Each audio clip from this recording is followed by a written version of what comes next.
How can I be in this position? About ready to turn to either way to these prescriptions. I'm tired of asking God, it's like he just isn't listening. I don't question the path, but I just don't see the vision. Life has beat me to submission. Underachieving's never for me, and it's forcing me into unfamiliar territory. I'm off course, I'm falling. How do I get out of this? It's like I never have a choice. This pit is just bottomless. I'm autumnless. Don't leave in my situation. Sick of this second class. Please just turn into hatred. Fuck all this praying. I'm about to get it connect. Money on the agenda. I will be gone to November. I will be only a winner. Cause deep in the plans. And I'm feeling justified. I gave Jesus a chance. They say lying is evil. I guess my mind's playing tricks on me. I swear they told me if I prayed I would get something. Right? I just spent too much time on the other side.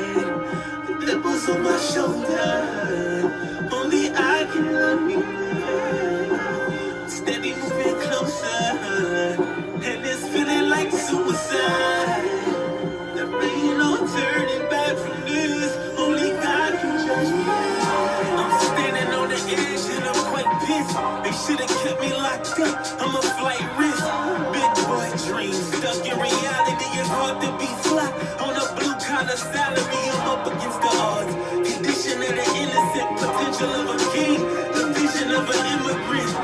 I'm only sinning cause I hear that paper calling. Whole time feeling like I got a greater calling. Cover letters and resumes lacking the patience. Inbox full of thank you for your applications. Granny told me I'ma make it when I get consistent. She also told me God got it, shit he ain't getting it. I'm poor senseless, I know the risk of selling. It ain't a hard choice when you're facing park bitches. My back's against the wall, so it's do or die. Cause I'ma kill myself trying, or suicide. Now I spend too much time on the other side. The devil's on my shoulder. Only I can love you now. Steady moving closer. And it's feeling like suicide. There ain't no turning back from this. Only God can judge me now. Why does God judge me?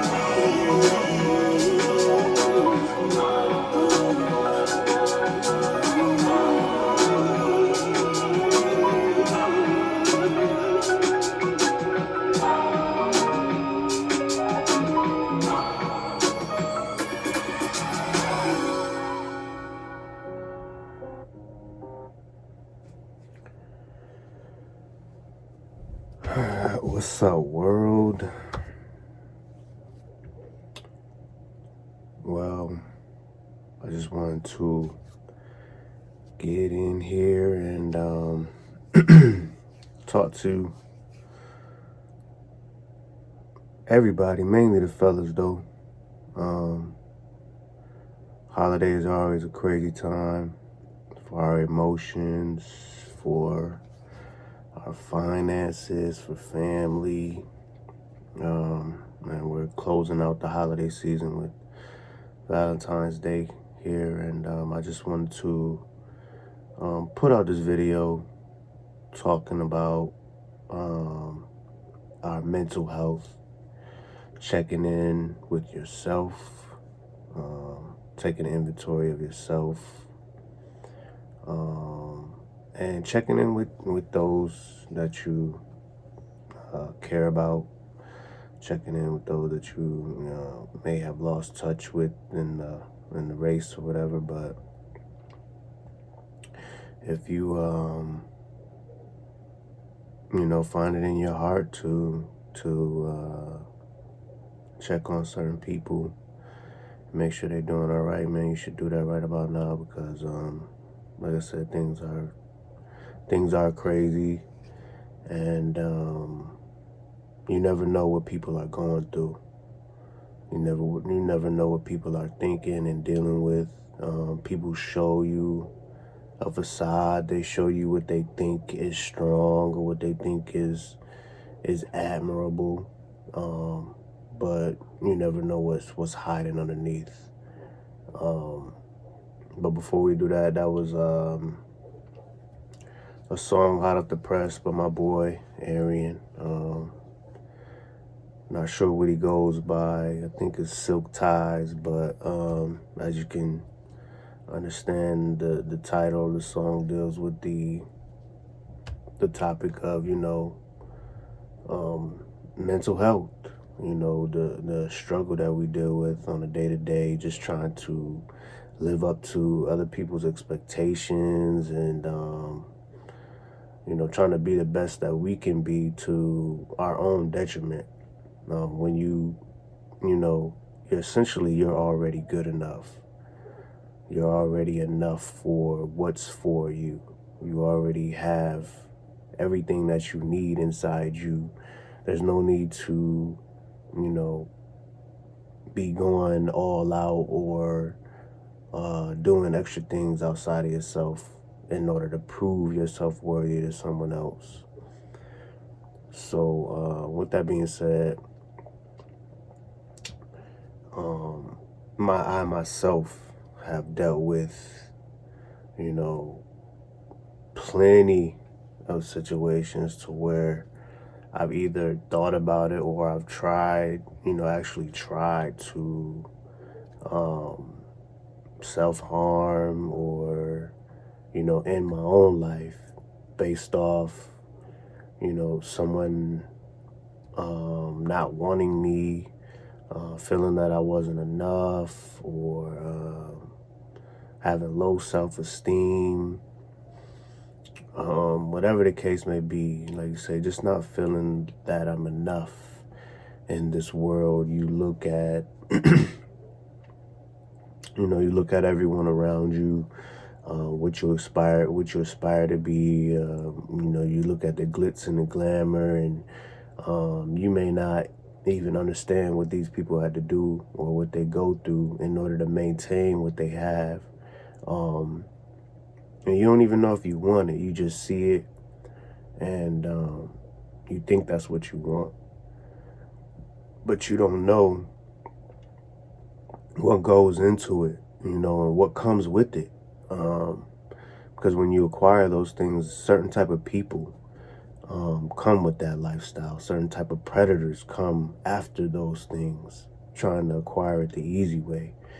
And a lot of people, especially young people, need to be aware of it. That be aware, be sure. Do your research on lifestyles and the things that you want before you go jumping head first, diving deep into it, because not everybody has the answers, especially for you. You have to know yourself. But there's a few points that I want to make about why you have every reason not to go about the path of hurting yourself or feeling like you don't want to be here, to the point where you go and do it yourself. I do understand that sometimes, and if you're a spiritual person, this world is not for you. Many connections that you have will not be for you. But also with being spiritual, you're supposed to cultivate that spiritual connection within yourself. You're not to seek things of this world. As we already know, if you go about trying to gain the world, you lose your soul. And it's just sad, because you can get lost in this world real easily. You can get dragged in by the people that you love, and before you know it, you're just lost. And it takes a long way or a long time for you to figure out how to get back to what's really good for you. Because how much time do you spend by yourself? How much do you realize that your thoughts aren't always your own thoughts? They're somebody else's thoughts. They're somebody else's expectations. And that's my first point, from day one, from the day we were born, we have been lied to and manipulated about what life is going to be for us. Even as a child, okay, you're born and immediately you have skin-to-skin contact. You have your needs met, you're fed, your basic needs too. You're fed, you're loved. But as you get older, you start to want more. You start to get neglected more. And you have to find ways to get your point across. You have to find different ways of letting people know that you don't have what you want or what you need or what you require. And the more you become neglected, you're taught that your cries won't get heard. You're taught that your cries are invalidated, even to the point where some people tell you to just to be quiet, or I'll give you something to cry about, and with that learning comes, okay, well, if I ask for it, I probably won't get it. So I need to just figure out how I can get it without asking for it or without crying for it. And, eventually you become older and, people tell you when you become older, you can do whatever you want. When you have your own house, you could do whatever you want. When you have your own money, you can do whatever you want. And that's not the case. So essentially, subconsciously, you're witnessing a lot of people who were told one thing while they were younger. They were told that they were promised freedom after a certain age, after high school. You were promised a certain lifestyle, only to realize that you have another 40, 45 years of slavery, if you don't work hard or work smart enough, if you don't steal, if you want to live an honest life, you literally have another 40 to 45 years of not living the way that you want before you can experience any type of freedom. And that's why so many people are walking around depressed today, because they were promised a lifestyle that they're not going to have. But it's always that hope that keeps people going. The promise, faith. When we live in the know, we live in the know. How many people die living that way? And as opposed to how many people, live a happy life or live a life to where they just appreciate life. It's few and far in between, because after a certain time, relationships become business. And that's my next point. After your mother, your father, your brother, your sister, after that childhood friend that you were just sitting around, hanging around with, and sometimes not even those people, relationships are business. Relationships are maintained by what you can do for that person, because it's not just the fact that you're running the streets at 7 to 12, looking for something to get into, playing in the dirt, riding bicycles, whatever the case may be. Once you acknowledge the opposite sex, life changes. Once little boys acknowledge other little girls, life changes. Once little girls acknowledge little boys, life changes. Now it's, you're competing with, instead of being a comrade to other boys, You're competing. You're showing off. You want to be the best out of the group so that you can attract the best or the most women. And with that, you're going to end up going on a paper chase. You're going to end up chasing money. You're going to end up, working, trading your time in for money. And after that, it's like, okay, if you can't help me get to my goals, if you can't help me reach or maintain my goals, then we're just wasting time here. That's what it's going to seem like, as opposed to before. This was just your friend based off them wanting to spend time with you. But now, all of that's traded in. Like, if somebody's investing in you, they're going to want a return on their investment eventually. And the best business model is someone investing a little and trying to get the most out of it.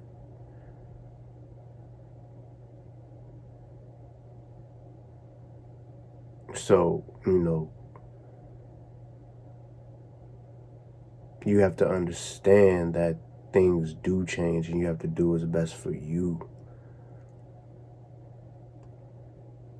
Expectations lead to disappointments. If you expect for people to treat you a certain way and they don't, you're going to be disappointed. If you expect people to be nice to you and they seemingly are not nice to you, you're going to be disappointed. If you expect that if you work hard and you're gonna get everything that you have your sights set on, and you don't get that, you're going to be disappointed. If you expect people to treat you the same way that you treat them, you're going to be disappointed. If you expect that if you want the best for somebody, that they're going to want the best for you, you're going to be disappointed. And I speak from experience, because you're just there giving and giving and giving and giving. And when you don't get that back, you're just depleted. You're tired. You're confused. And then what do you do when you don't have anybody else pouring into you, but you still got to keep going? You still got to keep going.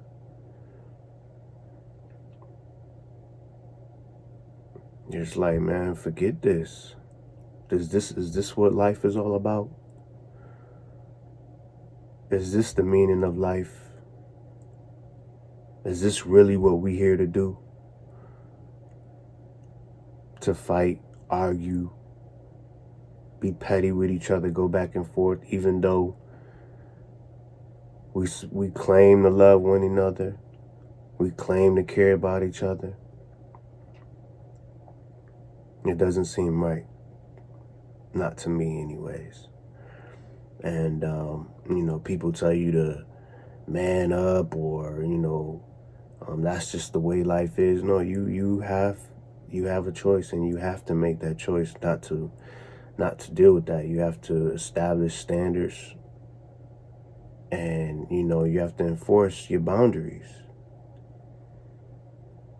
And that's the part of your expectations that you need to enforce. Controlling yourself, mastering yourself. You can't control anyone else. The variable in any situation will always be you. The constant, will always be you. Everything else will vary. Everything else will change. Because you just don't know. You don't know what other people are going through. You don't know what bills they have to pay, or what pressure somebody else is putting on them. You don't know what's in their past as far as why they operate the way that they operate. The only thing that you can control is how you respond and react to the things that are not for you.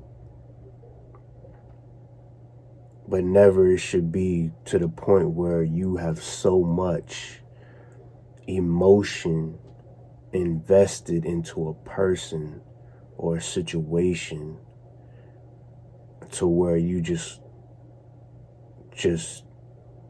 are finished with life.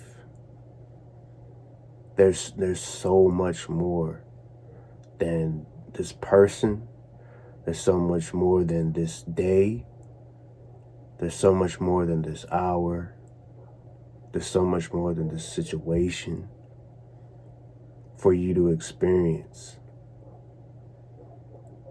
It isn't the end all be all, even though it may feel like it, even though you may want it to be. And that's the thing. How many situations have we wanted to work out that didn't end up working out, but something else ended up coming in its place and was a better situation for you? And that's the thing. People are going to gravitate to what is best for them. You may not always be what's best for them. And in reverse, there's somebody else out there that wants you to be best for them, that you're looking somewhere else. We always have people that want to support us. We always have people that just want to love us. But there's always a person coming and a person going. You may love somebody or you may want somebody who isn't really focused on you, and somebody wants you that you aren't really focused on.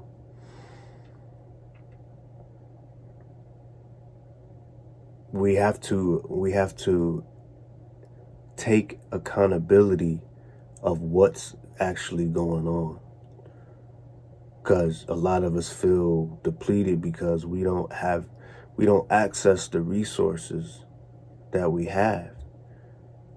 do have. You know, it's like having a MacBook and you only do writing on it, or you only do typing on it, or you only watch movies on it, when you can do so much more. You are the greatest thing. You are the greatest project. You are the most resourceful thing. You are the source. All you have to do is tap into yourself. But instead, you are focusing outward.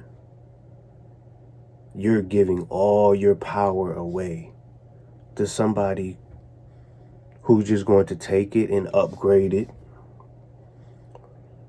They're going to assess their value based on what you're giving them, and they're going to trade up. Again, the only constant is you. The only thing that you can control is you. You can always upgrade yourself. There's always a part of you that you can work on, instead of giving that power away and letting someone else know that they're perfect, when deep down inside they know that they're not perfect. There's no way that they could trust that. That's why they got to cash in while they can, before you realize, oh, this person isn't really what I think they are.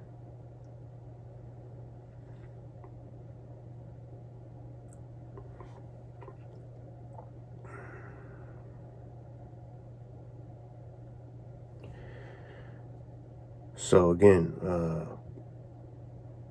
know yourself. You can't control anybody else but yourself. And a lot of times we allow other people to tell us who we are, what we are, who we aren't, what we aren't. When we know deep down inside that, it's a lie. People dox you, people lie on you, people smear campaign and do all different type of things to take you out of your character. The whole world could tell you that, you're a sheep or you're a chicken, whatever the case may be. But if you know you're not, you just have to stand fast. And again, go where your resources are. There's someone who can support you. All you need is one. All you need is one, but you want this type of person. You want this specific person. You want this group of people. When those people aren't for you, and that's the way it works, that's the way the chase works. As long as you are willing to give attention to it, someone will always be dangling that carrot away from you, making sure that you're always chasing it.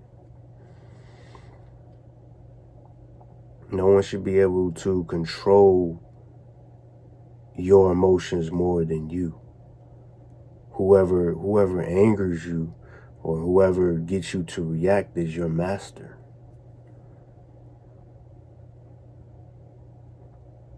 Why give that power away? Willingly, anyways. I mean, a lot of times we don't even realize or understand what we're doing because that's just how narcissism works. Narcissism is duplicitous and is ambiguous by nature so that the person doesn't feel like they're losing. When they don't even realize that they're focusing all on you. But they know that they can get a reaction out of you, which is something that they'll use for their benefit. But if you don't give a reaction, they'll wonder what's wrong with me. Why won't they pay attention to me? Why won't they react to me? And as soon as you react, they just laugh and take it in and invert it and use it for whatever they feel the need to. That's just the way narcissism works. It's a built-in inverter so that no matter what happens, they win. They feel like they win.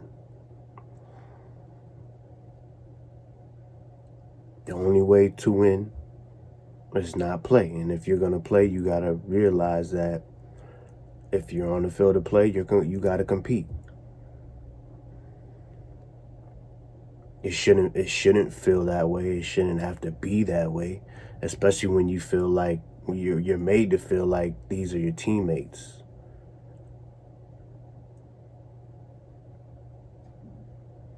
But when you're inferior, you're gonna get a win by any means necessary.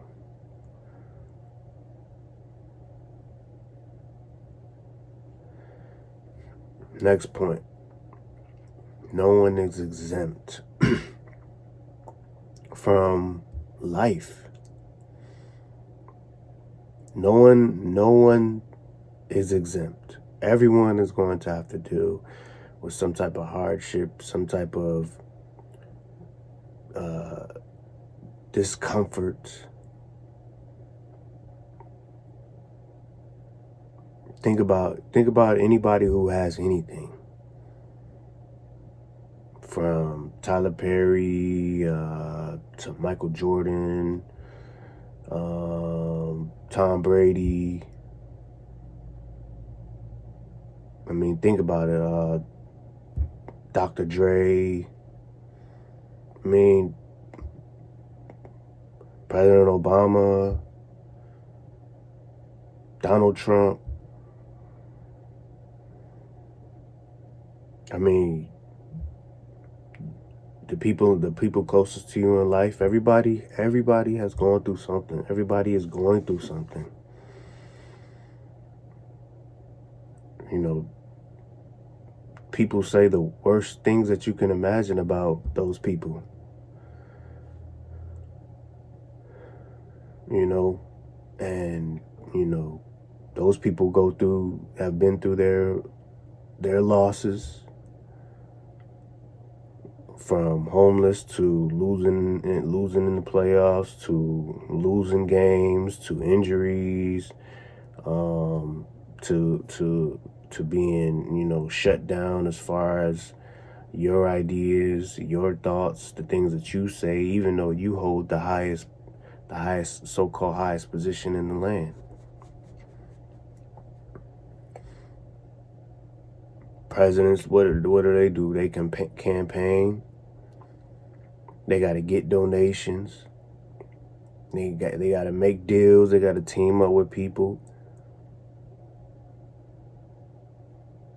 They go and they win, and then they still got to go to work the next day. They don't get to take vacation. They don't get to just say, "Oh, wow, I'm the president now. I get to just lay up. I won the Super Bowl. I get to just lay up for a year and just return to the Super Bowl next year just because I won." No, they got to go practice. That's even harder now because you have the target on your back.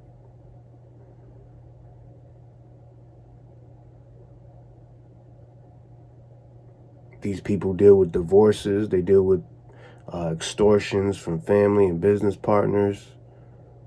Things we don't even readily hear about.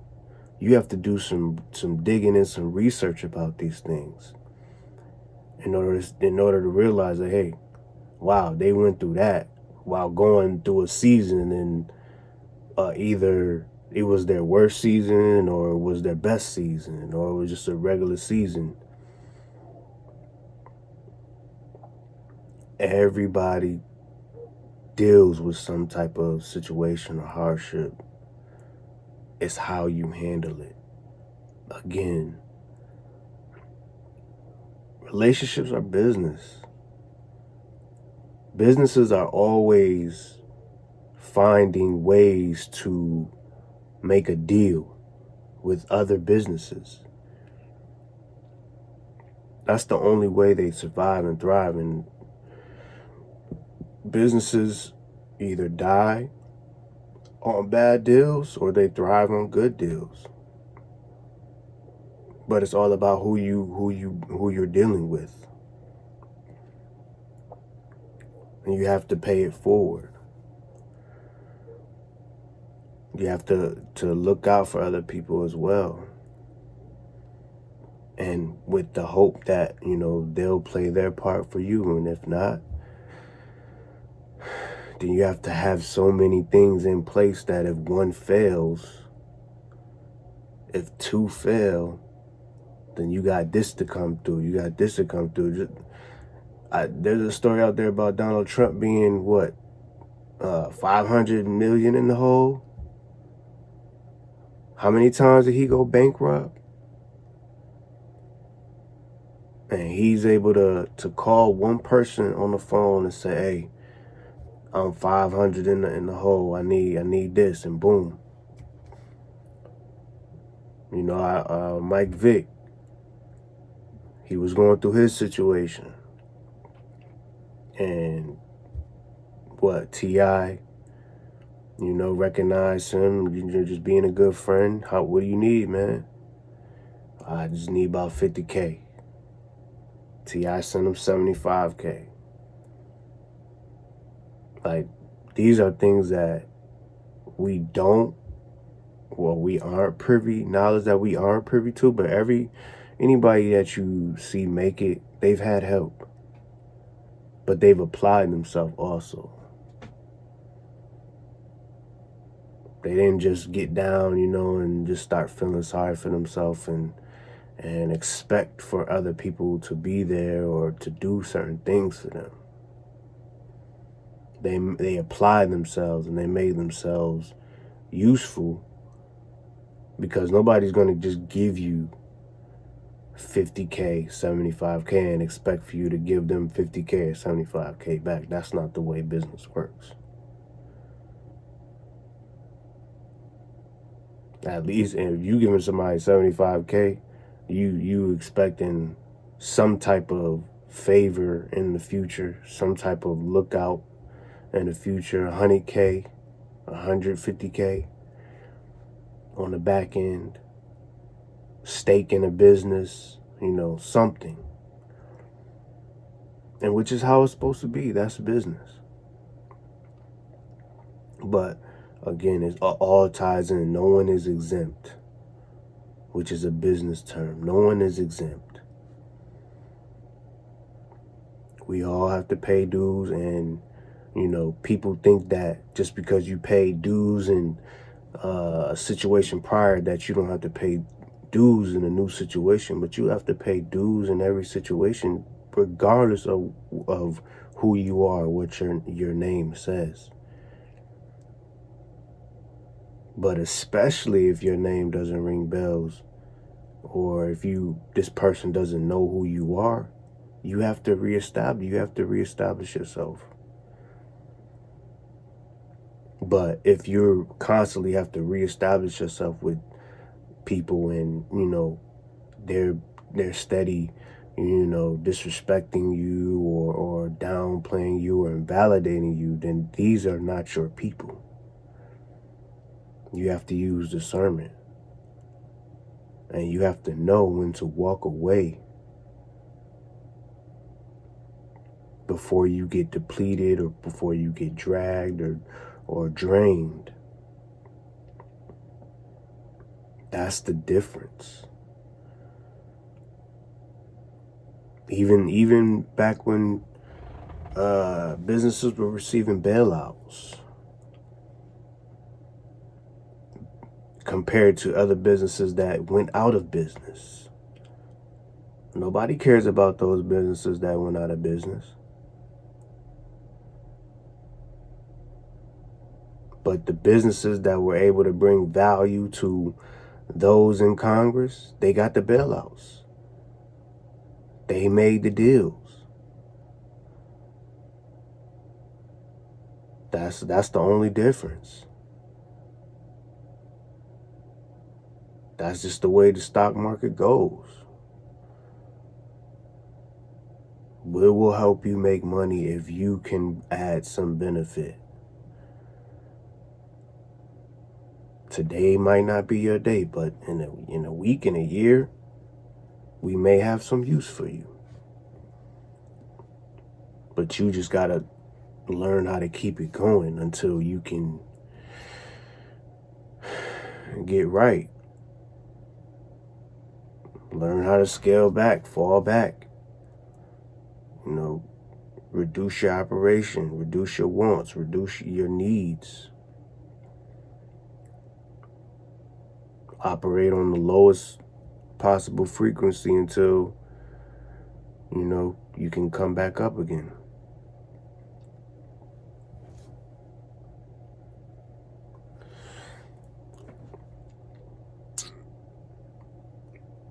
Everyone has their Achilles heel.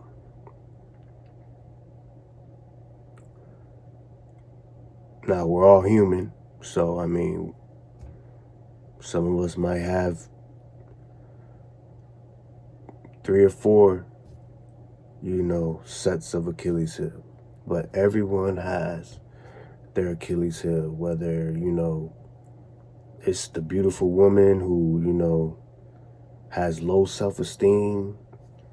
You might be dealing with somebody who's beautiful, but they have bad hygiene. You might be dealing with somebody who's beautiful or good looking, but they live in a dirty place. They don't keep up their place. They don't keep up their car. They might not be working. They might not have the best financial situation.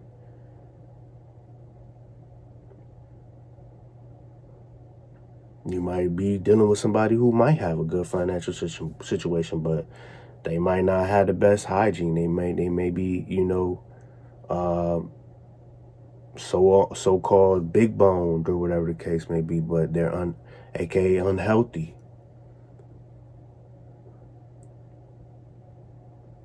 And very rarely do you find people who have it all together.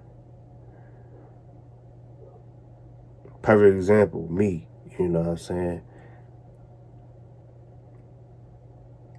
I've been balding since I was 19. But that's the thing about expectations, right? When I was younger, like grown men would come to me and take me to go see their friends, like, yo, his waves is spinning, like serious. Grown men would tell me that I take better care of my hair than women. And then around 19, I started noticing that my hair was thinning, and I started dealing with alopecia real bad. And then by the age of 25, I was bald. Now, I'm about to be 36. So I've been dealing with that for 16 years. But people still act like it's a new thing because of the way I carry myself. But if you look around today, how many content creators on YouTube are bald? How many men in your life are bald? How many successful men are bald? It's a very common thing. But if people know that you're, if you're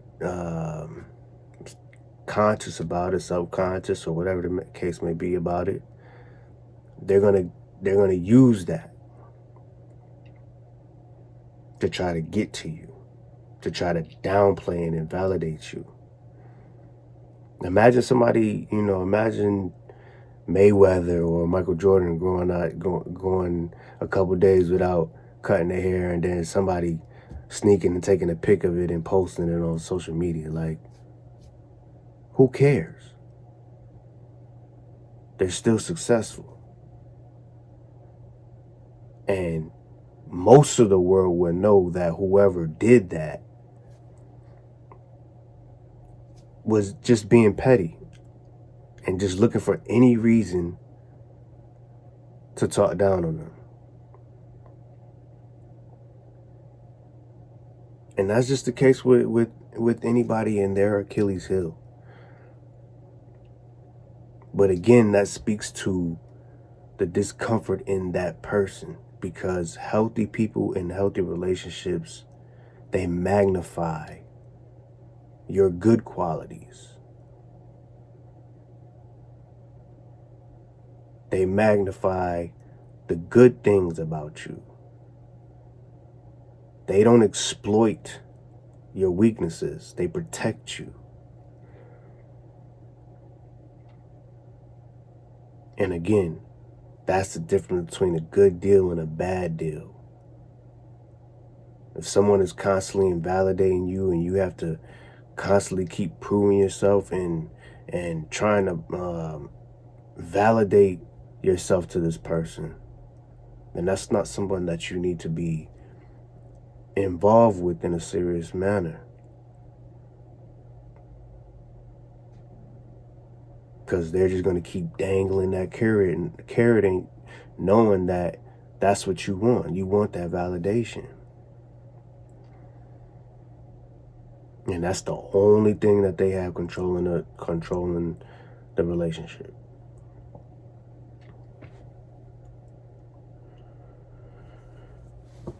So that leads me to my next point, which is some people are always just looking for a reaction. That's why they point out the bald, or you being broke, or you being unattractive, or whatever the case may be. And again, it's transference.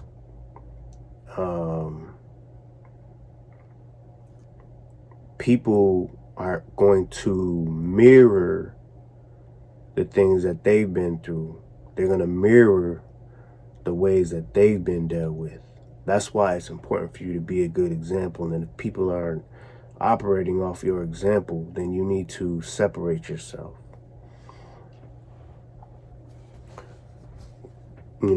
People who aren't happy with themselves, they're always going to be grasping for validation.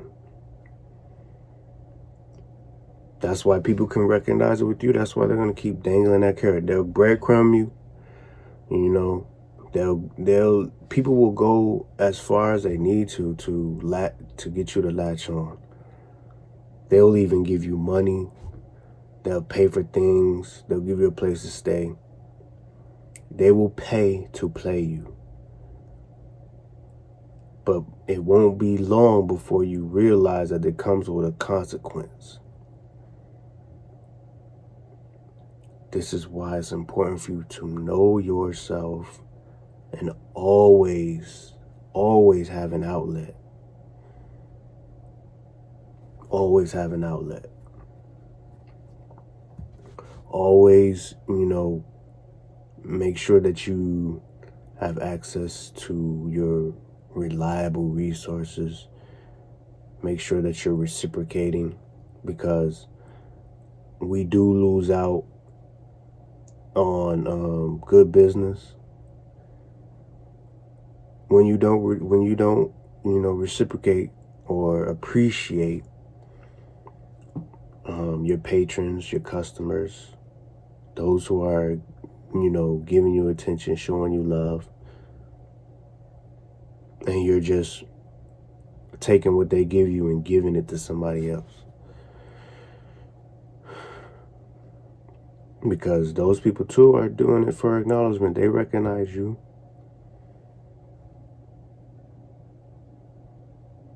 There's nothing wrong with the little reciprocation. Think about it. All the people that you show validation to on social media, would they even know if you died today?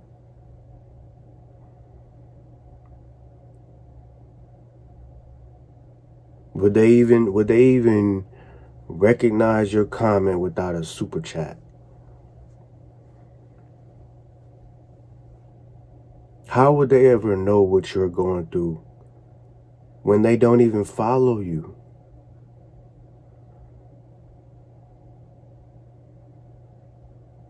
When you ask specific questions, they just shoot you down.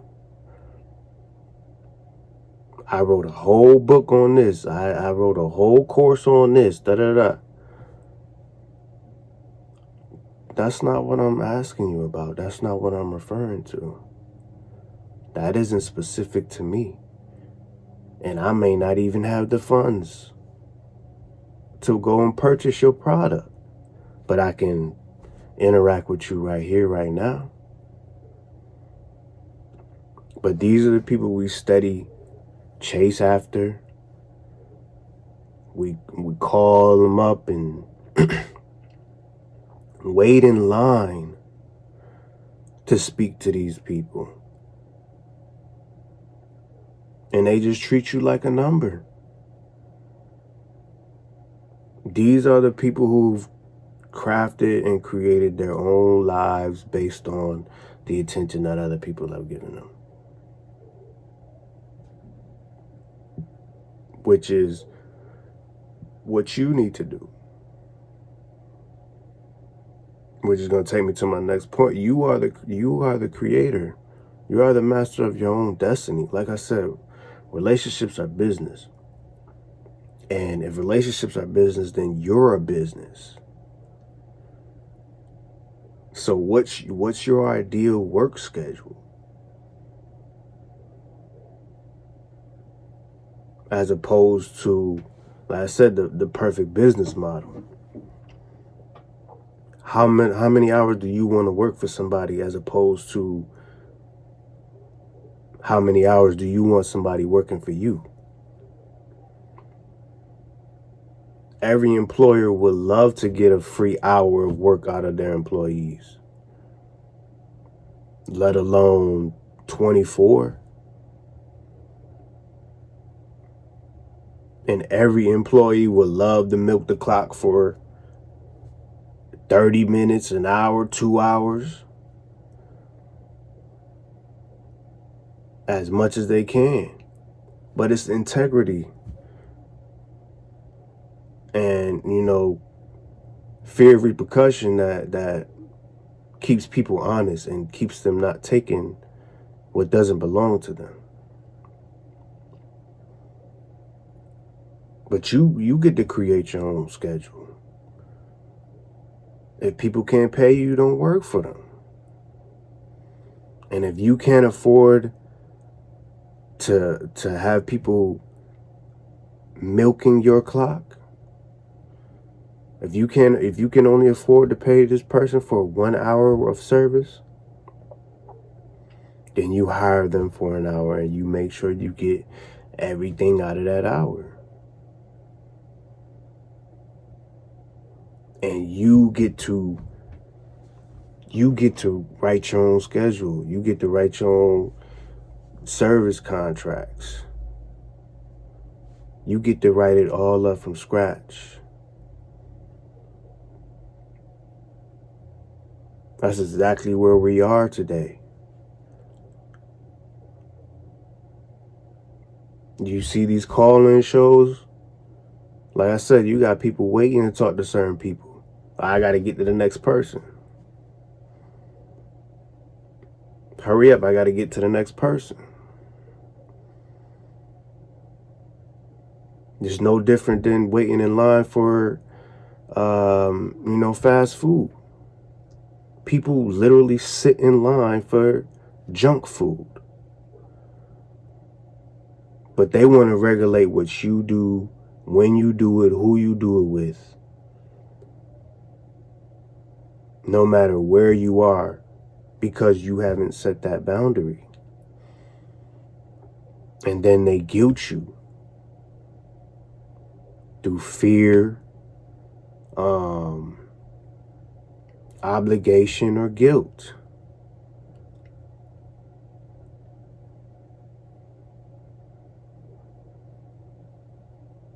Because you let them. You don't set your boundaries.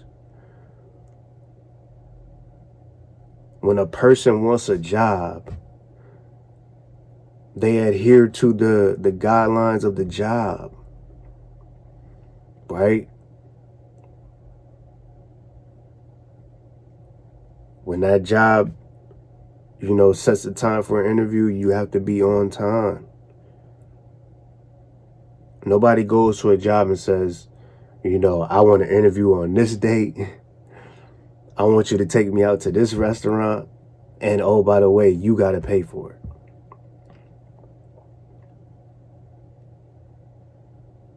But that's the way relationships go. I want you to take me out whenever I'm ready. And I want you to pay. And at the same time, I want you to do this, this, and this. Meanwhile, I don't want to do any of this for you.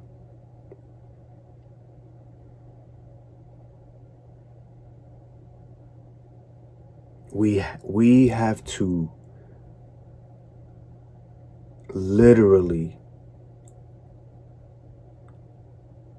gain some testicular fortitude when it comes to establishing boundaries and standards in our relationships, because they are business. Yes, you're hiring a job just the same way the job is hiring you, and if they can't meet the criteria, you don't work for them. The same way as if you don't meet the criteria, they wouldn't hire you. But you ask anybody, or you ask so-called low value, or you ask somebody who doesn't know what they want in life, what do you want out of this job? Where do you see yourself in 5 years? What's your typical day? They don't know. They just going with the flow. They want to make things up as they go.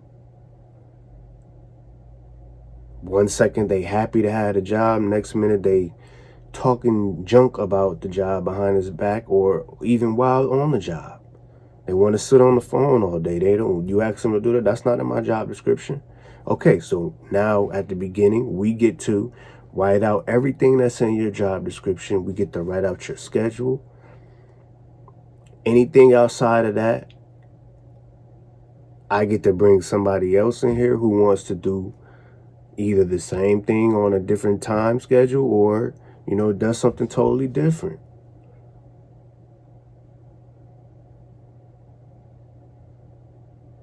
It's that simple. You want to work 3 p.m. to 5 p.m., I got the rest of the day to schedule whoever I want. How hard is that?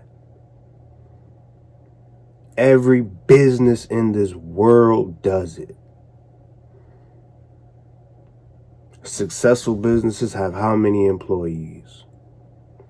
Successful businesses have how many customers? I don't care what you heard about McDonald's. People are still lining up, whether it's walk-in or drive-through, to get that food. No matter how many documentaries came out about it. No matter how crappy the service is. People still line up for the food. People still line up to work there. Same thing with Walmart. So tell me again how my business is supposed to be successful off just you who don't want me to do any work,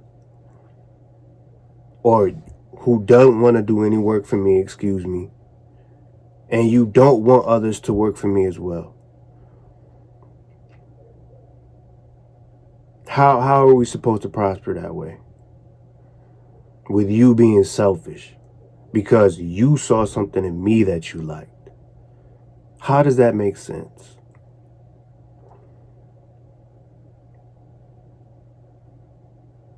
You saw something in me that you liked, and now you want to come and change everything about me. Not change it, but not only change it, but control it.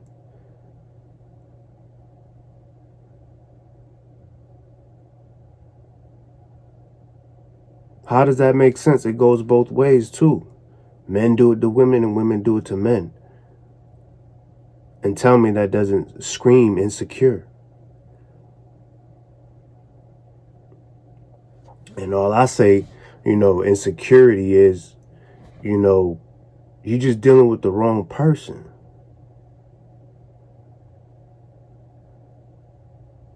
If I put a security system on my house and somebody breaks in, of course I'm going to be insecure.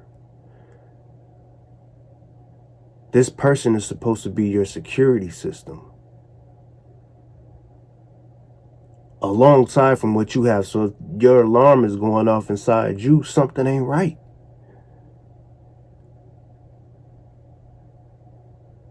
And if you tell them something ain't right and they just silence the alarm, the same things are going to keep happening and people are going to still keep robbing you. People still going to keep sneaking in the back door. And the same problems are still going to keep happening until you correct the situation.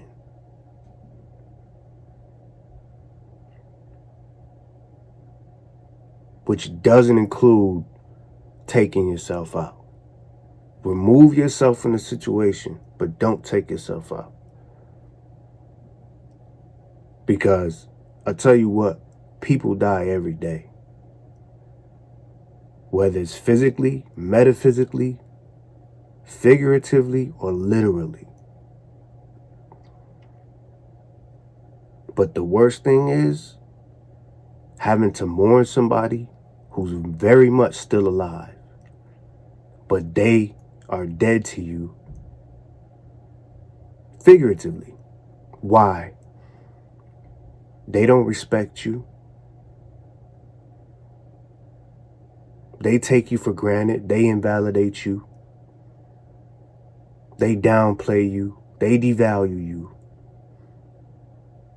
And they think you're always going to be there.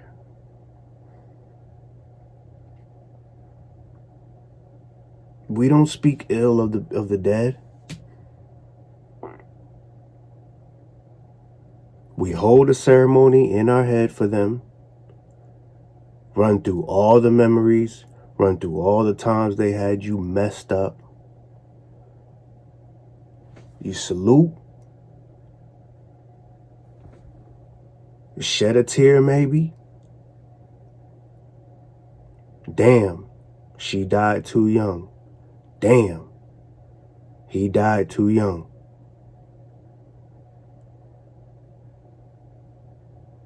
And you move on with your life. Because these are the people who don't really, they will suck you dry. And it happens every day.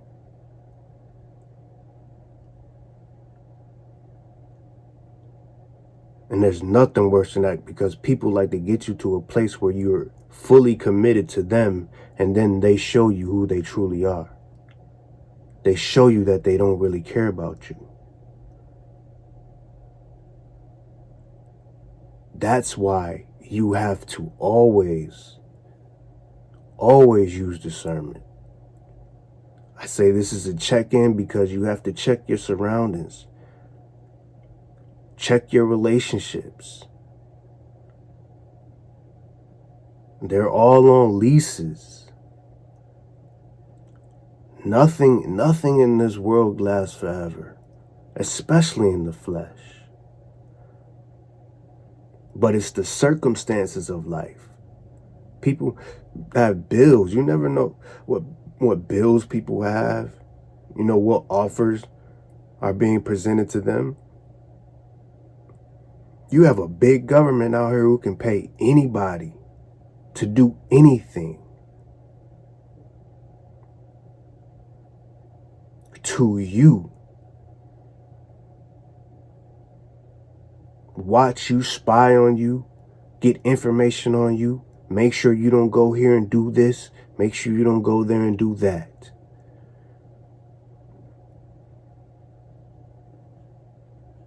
And here it is, you think that, oh, you love this person, so no, they would never do that. But things change. People get older, people get bills, people get themselves in situations that they, never realized that they would be in. And here comes somebody with a check. Just do this. All you gotta do is do this. And we'll take care of you. People you would never suspect.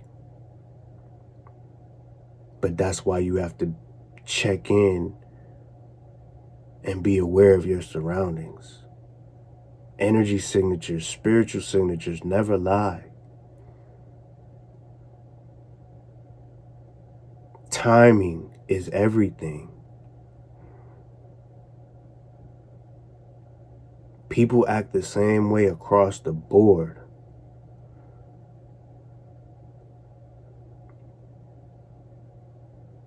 What's real in one person is what's real in the next person. Just like that movie Fallen, or, with Denzel, and other movies like it. Spirits connect. Spiritual signature and energy signatures never lie. Timing is everything. What people do at certain times tells everything.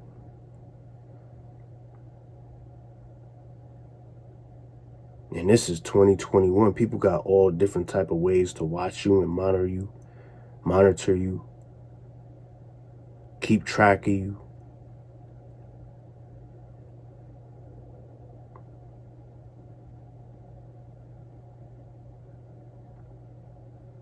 Check your surroundings. Check in with yourself.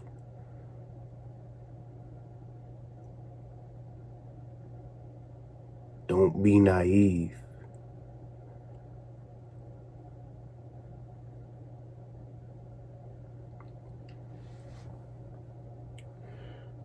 Never underestimate someone's infatuation with your ambition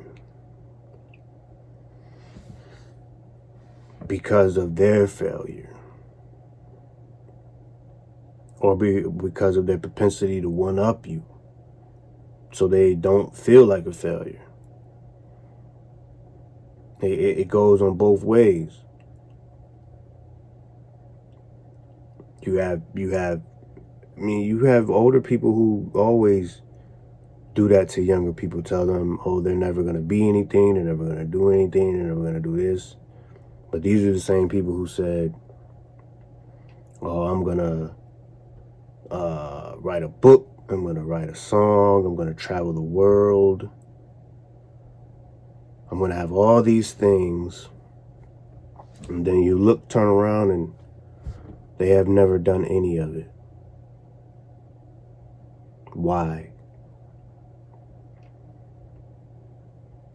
Turn around and look, they have more excuses and more problems than anything.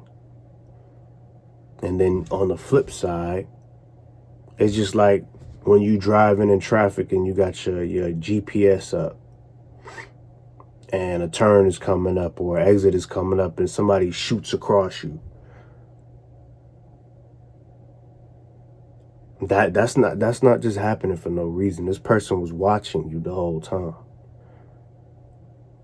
It's the classic one-upper, a classic narcissist move to one-up you, especially at the last minute. Try to get their chunk of flesh at the last minute, compete with you. But it's a secret competition. Because if they openly compete with you, there's a good chance that they'll lose, the way they've been losing the rest of their life.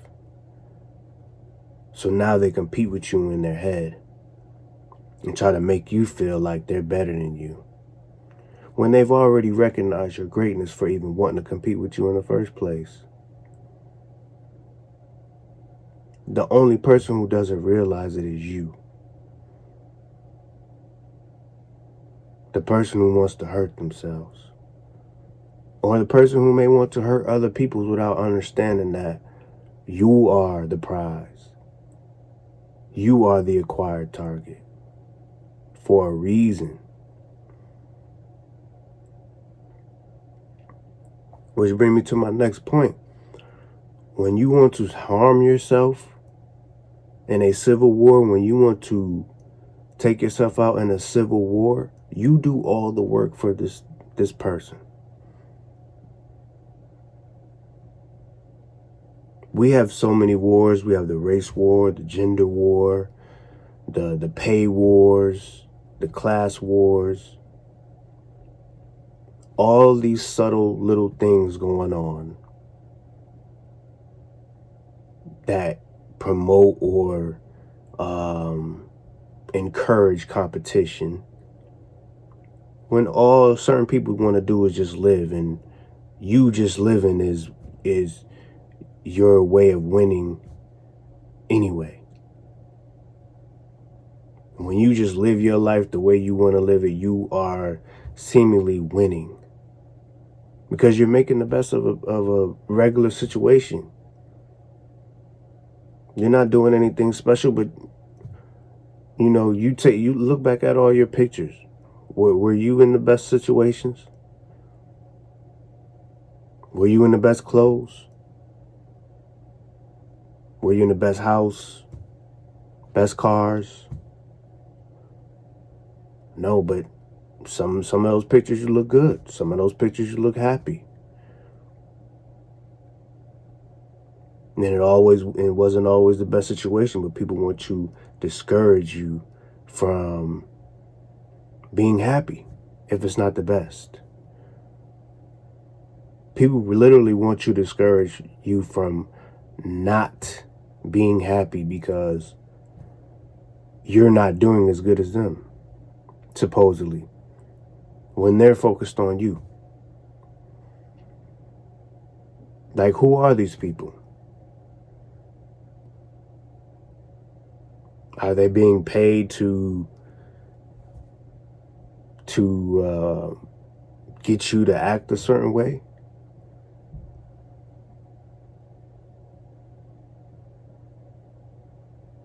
Who are they? It doesn't make sense. If you were really happy, you'd focus on your life. You focus on your well-being, not the person next to you, not the person that you supposedly are saying is lower than you. But yet, you let that affect you because you supposedly can't compete or keep up with what other people are doing. You can't keep up with the Joneses. You stressing about buying Valentine's Day gifts. You stressing about buying Christmas gifts. You stressing about, partying for New Year's.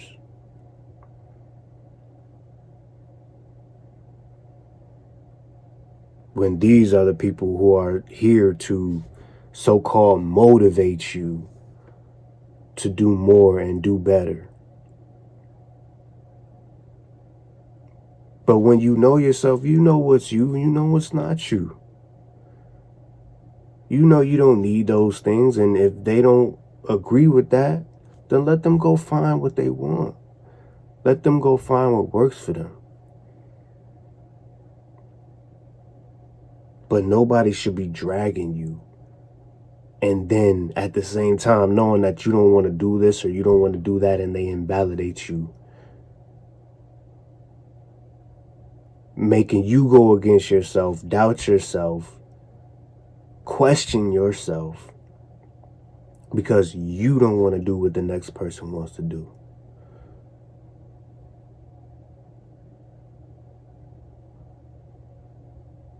Again, relationships are business. If somebody's with you, they're using you to cash you in for the bigger, better deal. Or they're using you to enhance their life.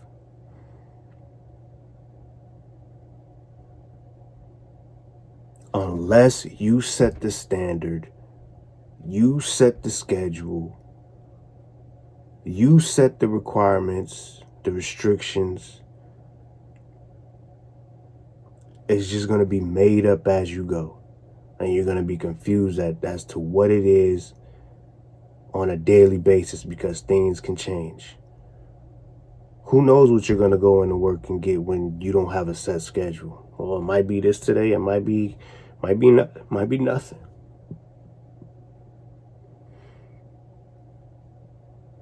Who really wants to go into a job not knowing that they might not have work to do? It very possibly mean that there's no value for you.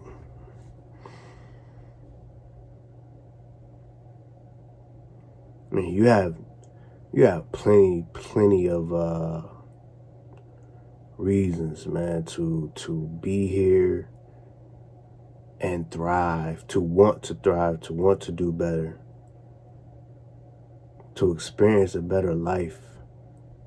But you just don't know. You just don't know that these things are out there and that these people are gunning for you because they can. I mean, my manager at work once told me that people only hurt those close to them because they can. If you go away, these people will miss you.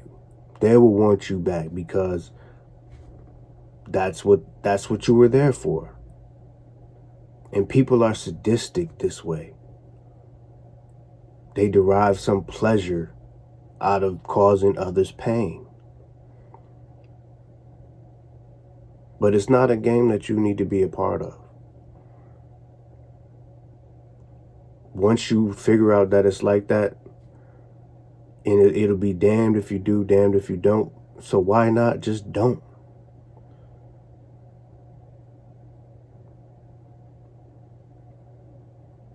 Unless you like the game of pain. Because there's not that much love in the world. People will literally push you to the edge.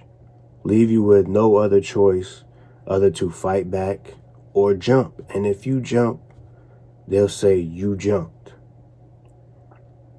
If you fight back, they'll say you abused them, you hit them.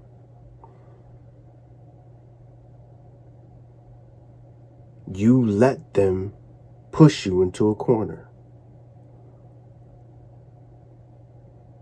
People aren't about taking accountability for their actions.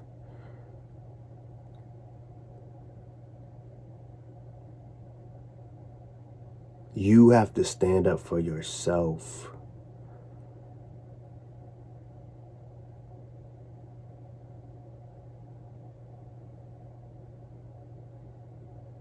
But a lot of us just like to hear ourselves complain.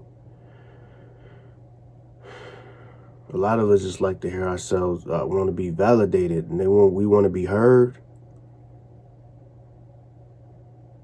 But we don't want to do the work. We don't want to get out of that situation. And that's a lot of our detriment.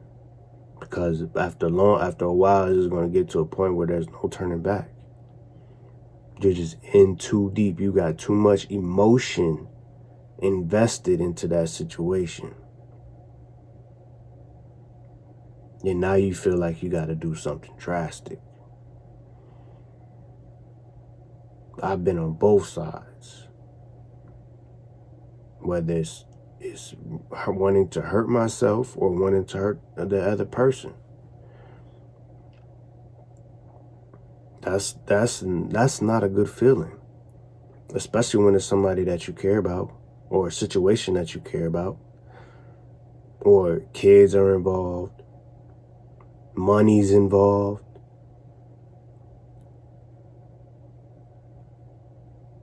It's just not a good situation all around.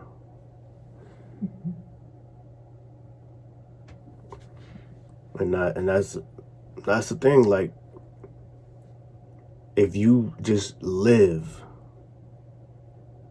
again, life goes on and life gets greater. Especially as a man. The older you get, the more smarter you become. The more emotionally savvy and wise you become. And you start to realize that a lot of the things that you were giving your attention weren't worth your attention. That's one of the best feelings. But you got to make it through that rough part. You got to make it through that trying time of, man, that was a lot. That was a lot to go through, but I'm glad I made it through. That was a lot to endure. At times I couldn't breathe. At times I couldn't think straight. At times I did not know or even think or feel that I was going to make it through.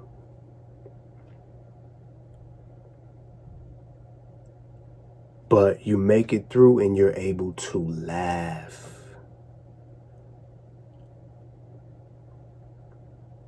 You're literally able to laugh at how crazy some situations were. That's how you know you're in a good place. When you look back on some situations that you were in the past, and it's the awkward laugh, like, wow, I made it through that. Why? You got to pay it back by paying it forward. Because you have people that'll go through things and they'll just sit off to the side and watch you go through it and expect and think that they don't have to say anything because nobody told them. When we've advanced as a culture, as a civilization, by people literally putting manuals in place, people putting procedures in place, as basic as saying, hey, look out for that pothole. Look out for that hole in the road. People will cover up the hole in the road and just move on. Get off to the side and watch somebody else hit the pothole and just start laughing. And then you don't know whether they put the hole there or they just sitting off to the side laughing. You don't know what to trust. You don't know who to trust.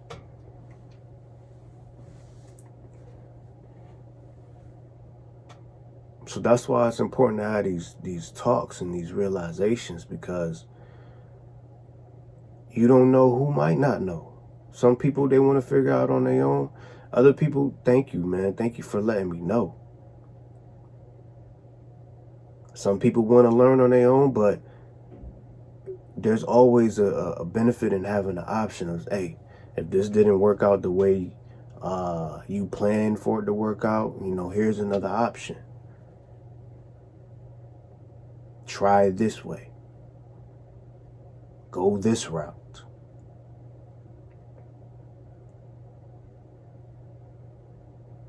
There's nothing wrong with that. But some people are just so selfish. And some people are so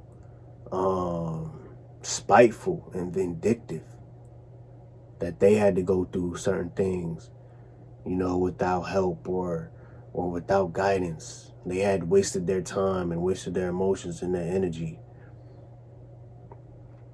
when you can make it better for somebody else. It costs you nothing. You've already paid your dues.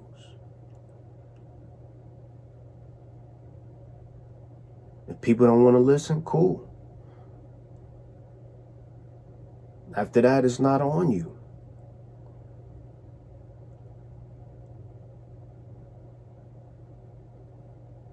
But to have knowledge about certain situations and to watch other people struggle, and at least not give basic knowledge, that's why things keep happening. The same things keep happening. The same situations keep perpetuating and getting worse.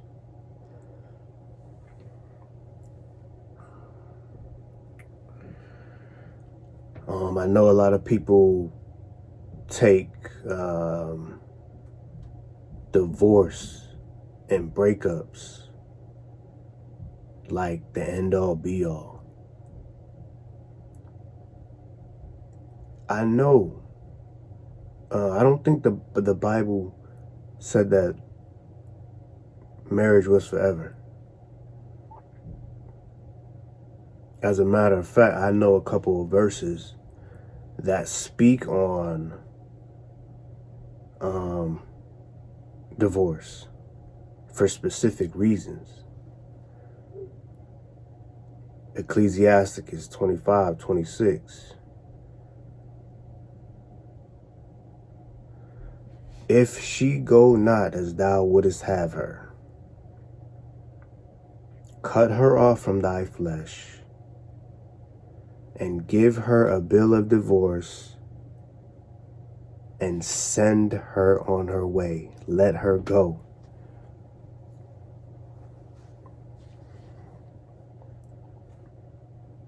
The Bible is real specific, about these things.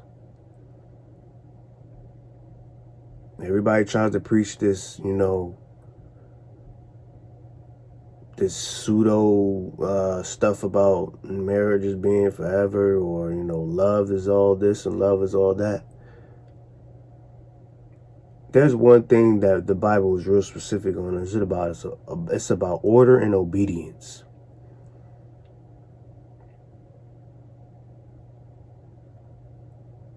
If you don't show respect or reverence to your situation or the people you in bond with, what do you really have? What are you fighting for?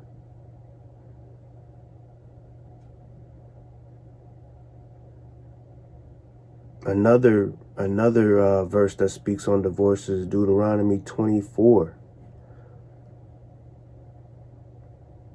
where it speaks on if a husband sensing some uncleanness in his wife, he can give her a bill of divorcement.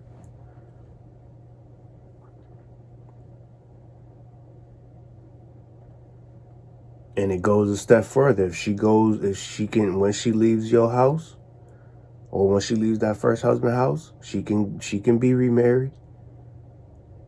She can go to another husband. But if the next husband sends her away, gives her a bill of divorcement, or if he dies and she can't go back to the latter husband.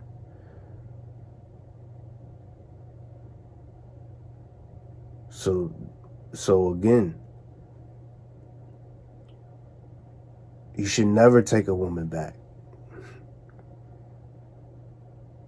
Cause I promise you, y'all didn't break up for no reason.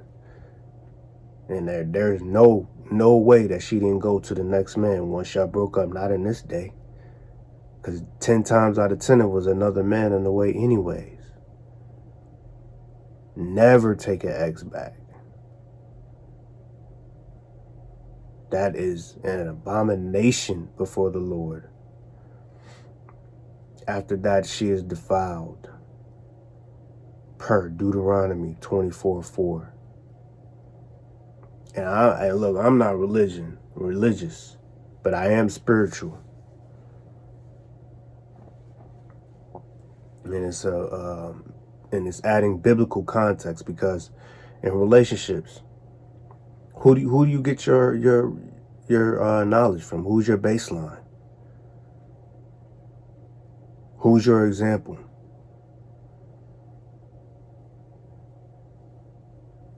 Your divorced mother and father? That celebrity couple?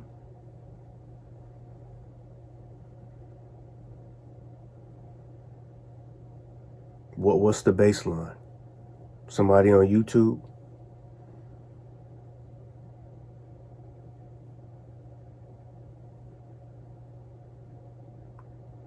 You have to know yourself. You have to know who you're with. You have to know the situation.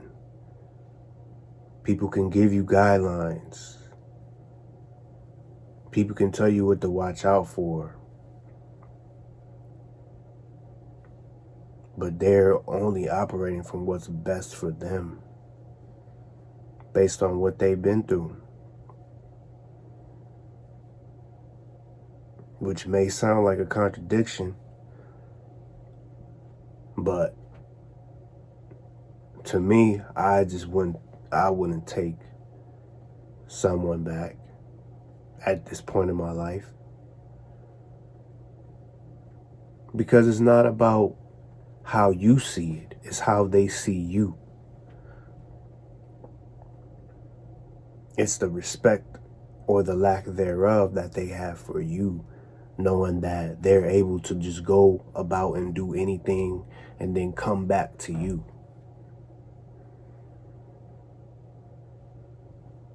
Whether you know what they've done or not, whether you know what they've been up to or not,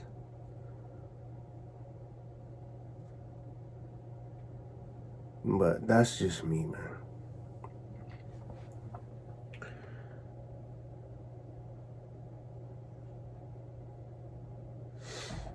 And, sticking with the biblical ways of dealing with women. Again, it is not a man's job or role to train or teach a woman how to be a wife.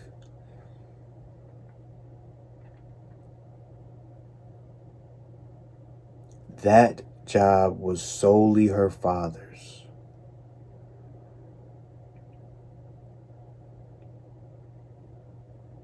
And it was the father's job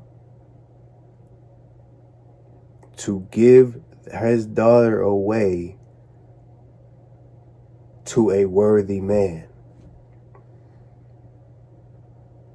Think about all the ways we've regressed from that. At first it was, the father training up the daughter and giving her away to, another family as business. Then somewhere along the way, it just became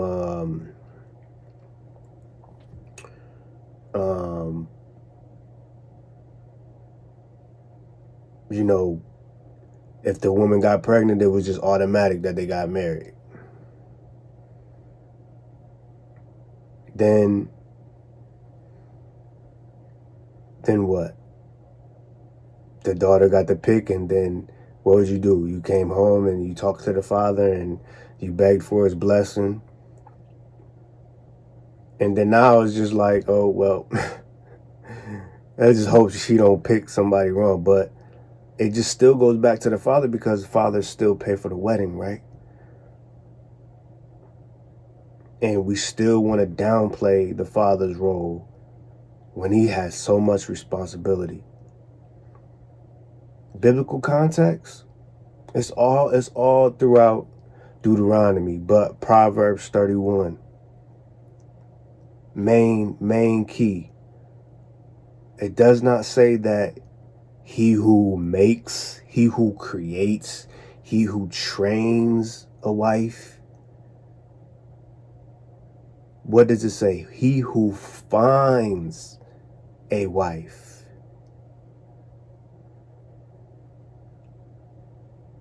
Who can find a virtuous woman?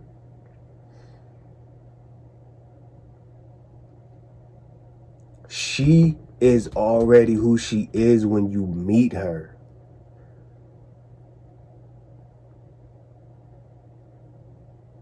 So I get the fact that you have to, within a certain amount of time whether you want to be with this woman or not, but people can pretend very well.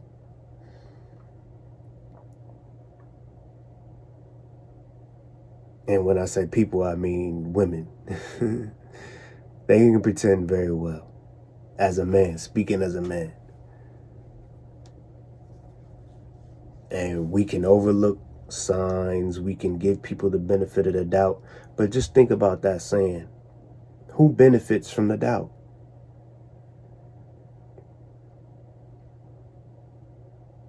Have you ever benefited from the doubt?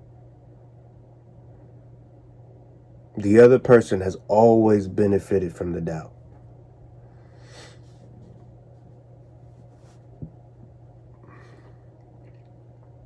Who can find a virtuous woman? She or he is already who they are when you meet them.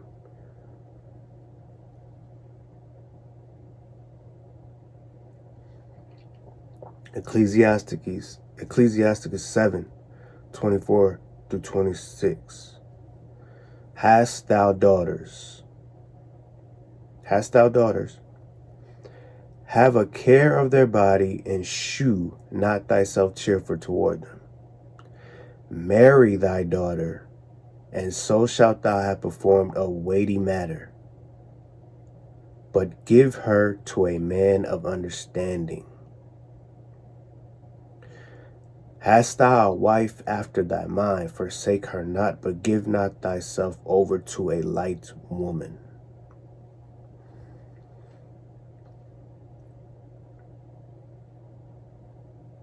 This says it right there. Marry thy daughter,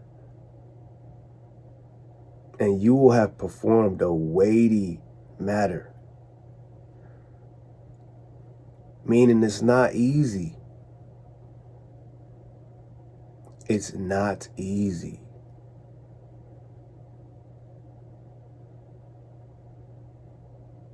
Nor should it be taken lightly, because this is your family's name. This is generations.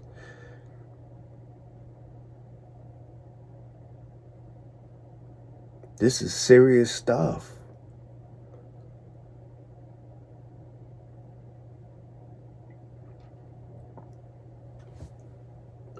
Ecclesiasticus 22. A wise daughter shall bring an inheritance to her husband, but she that liveth dishonestly is her father's heaviness. She that is bold dishonoreth both her father and her husband, but they both shall despise her.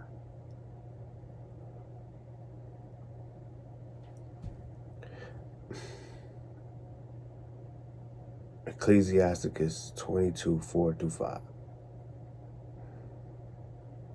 Another passage, Deuteronomy 22, 13-21, speaks of the husband finding the woman not to be a virgin.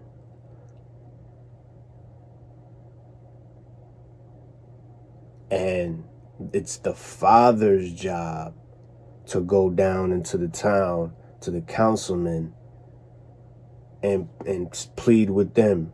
And they partition the daughter to see if she's really been a virgin. If she's a virgin,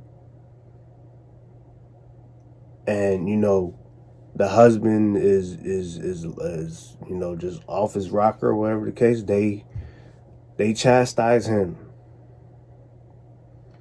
But if she's found not to be a virgin, her punishment is even worse. Being stoned in the center of the village.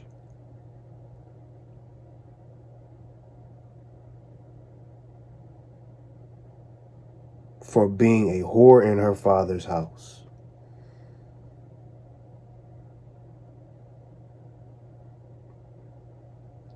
We can go any type of way, which can lead to so many other different videos or whatever the case may be. But this is why people don't hold themselves accountable.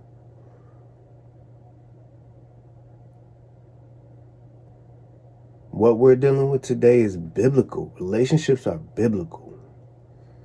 People's human behavior is biblical.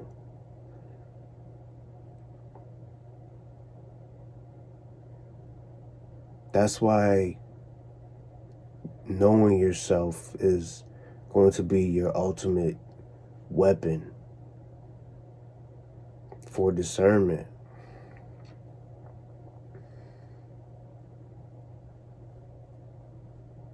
And there is no other book like the Bible when it comes to human nature. It will connect so many dots for you when you're having problems in your life and in relationships. You don't need to go to church. You don't need to be religious. It's a literal book, just like any other book, that can give you information. That's all. That's all.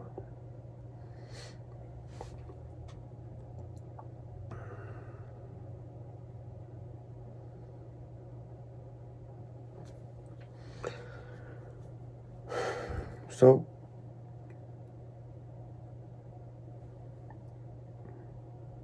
that's it, man. I hope I didn't, take too long, but I've learned in therapy that it's not about the pills or the prescriptions or, whatever the case may be. Sometimes you just need people to listen. Sometimes you just need somebody who relates. Sometimes you need somebody who wants to be there.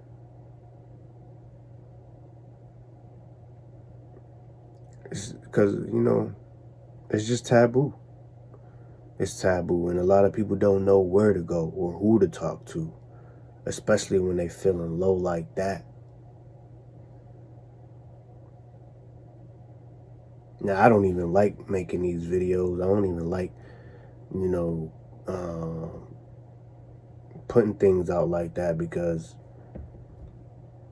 I don't know, it's just, It's just not natural to me. But somebody could have made a video 7 years ago that will help you today. And that's the good thing about YouTube.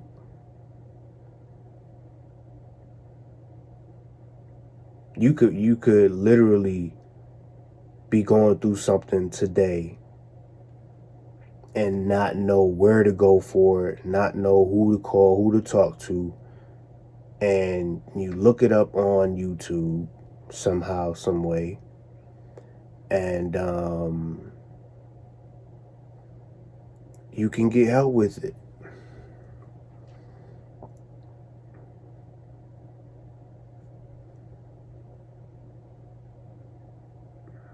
It's not about the likes. It's not about the views. It's not about the super chats or whatever the case may be. People are going through real issues out here, and they can't get in contact with somebody because they want so much money for you to have a consultation with them.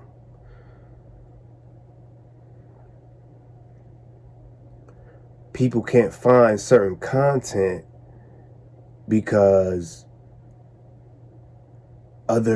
certain content providers don't want other people promoting their stuff.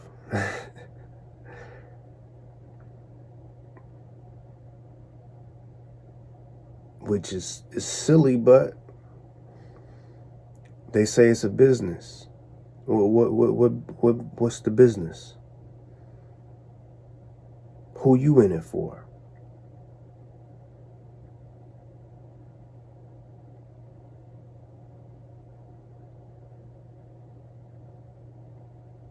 YouTube literally gave you a corner to stand on. YouTube is a free app. Zoom is a free app. Clubhouse is a free app. And here you are, you have people charging for them to sit up in a chair and talk junk. They got their little tip cup out saying, like me, donate to me, give me money for sitting up here and talking about this stuff. When it's people with real problems and real issues.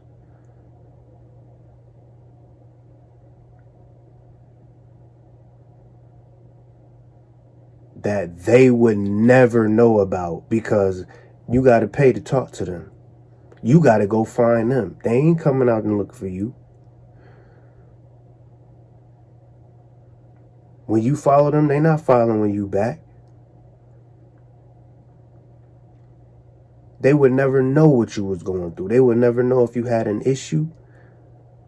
They wouldn't even know if you was dead, but you still show up to their stuff every time it pops up.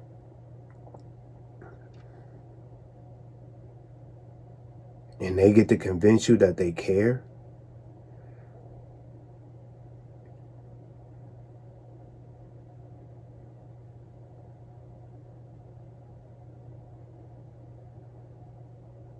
Not only did YouTube give you a corner to stand on, they slapped advertisements on you. Which I'm learning you gotta accept. So you know what that makes you.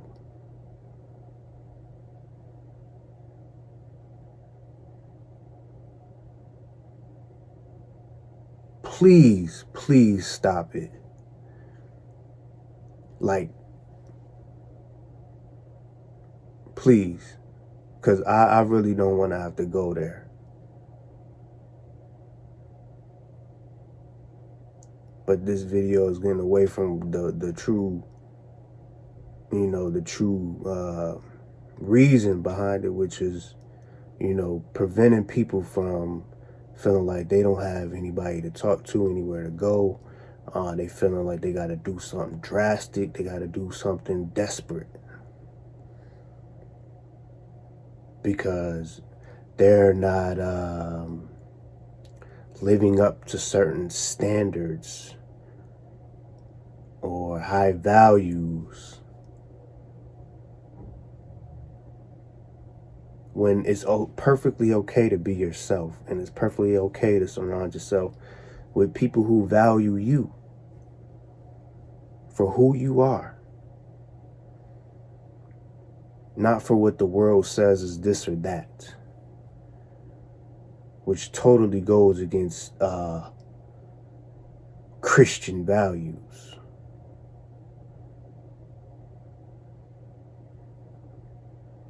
But what do I know? I'm just a do-rag wearing, tattooed nobody.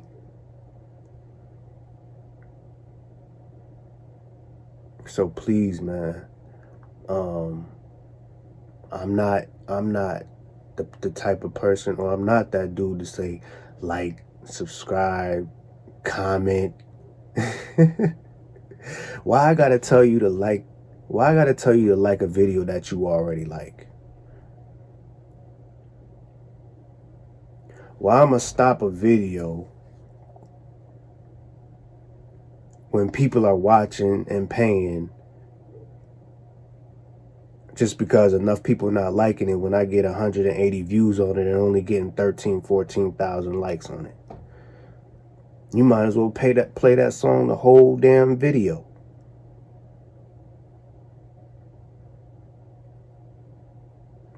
But the only thing I will ask is that if the video does pertain to you or pertain to somebody that you know, if you think it'll resonate with somebody else, then share it. That's it. That's it. The Bible says, pay for knowledge. Pay for the truth and sell it not. But that seems to be the only way that you can make it out here, is to be out here with your little tip cup, begging for donations.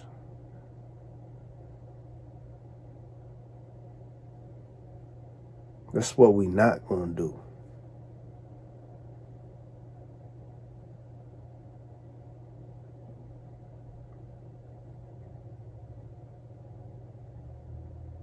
You are good enough. You are valuable.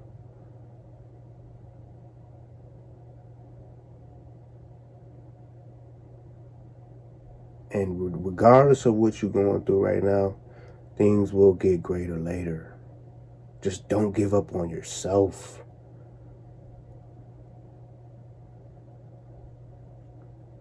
If people are going against you, people are fighting you, why give them that satisfaction? Why give them that leverage? Why give them that opportunity to get sympathy from something they caused?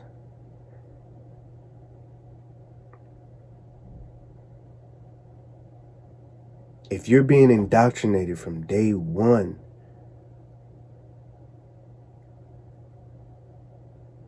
there's pretty much, you can pretty much say that there's a price on your head from the day you are born.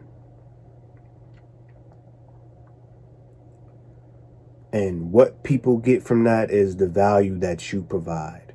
And if you can't provide value, you're better off dead. That's why in the Matrix they say, every program has a purpose. When that program no longer has a purpose, it is deleted.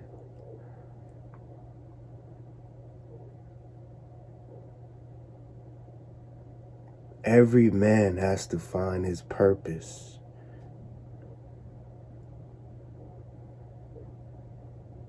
And it cannot be tied to those who don't see it. It's tied to you, who lives it, who embodies it.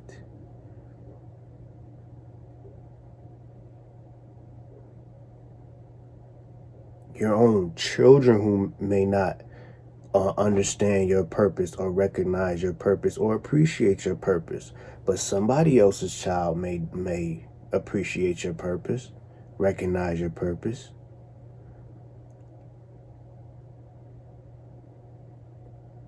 You have a purpose, but who you want to acknowledge that may not always be the actual ones who do.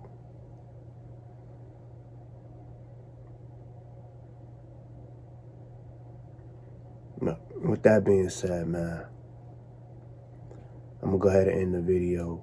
But if y'all have any questions, you want to, if you need somebody to talk to, whatever the case may be, you know what I'm saying, leave a comment, reach out to me, whatever the case. All right, peace. Feeling like suicide. There ain't no turning back from this. Only God can judge me now. I'm standing on the edge and I'm quite pissed. They should've kept me locked up. I'm a flight risk. Big boy dreams stuck in reality. It's hard to be fly.